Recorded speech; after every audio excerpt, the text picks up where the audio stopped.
In this video, I'm going to discuss the principles behind the subject of a formula.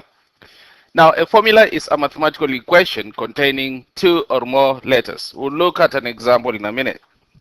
Now, suppose that you have a formula such as 5y is equals to 4x. Now, we can write this formula so that y is on one side and everything else is on the other side. So if we divide by 5 on each side, we can say that 5 divided by 5 is 1. So our equation will be y is equal to 4 over 5x.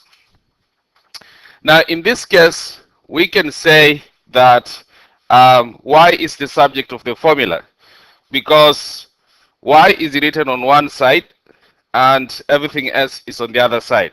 Okay? Or we can say y is written in terms of x. Okay? So we can say that y is the subject of the formula,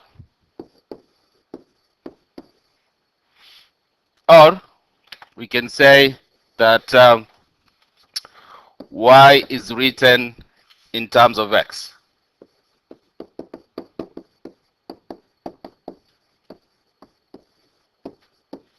Okay, so our focus here is on this word, subject of the formula, which means basically you bring everything on one side and everything else on the other side.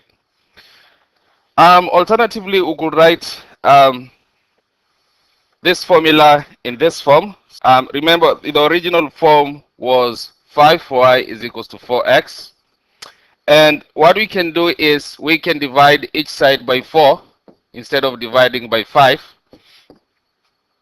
In that case, 4 divided by 4 will be 1. So what we'll end up with is x is equal to 5 over 4y.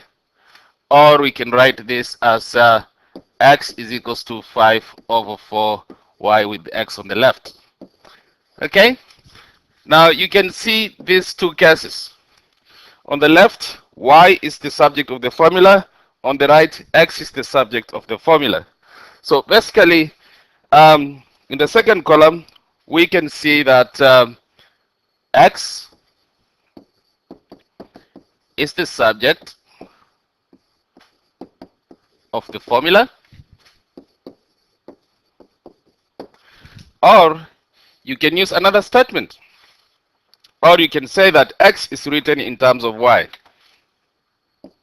or you can say that x is written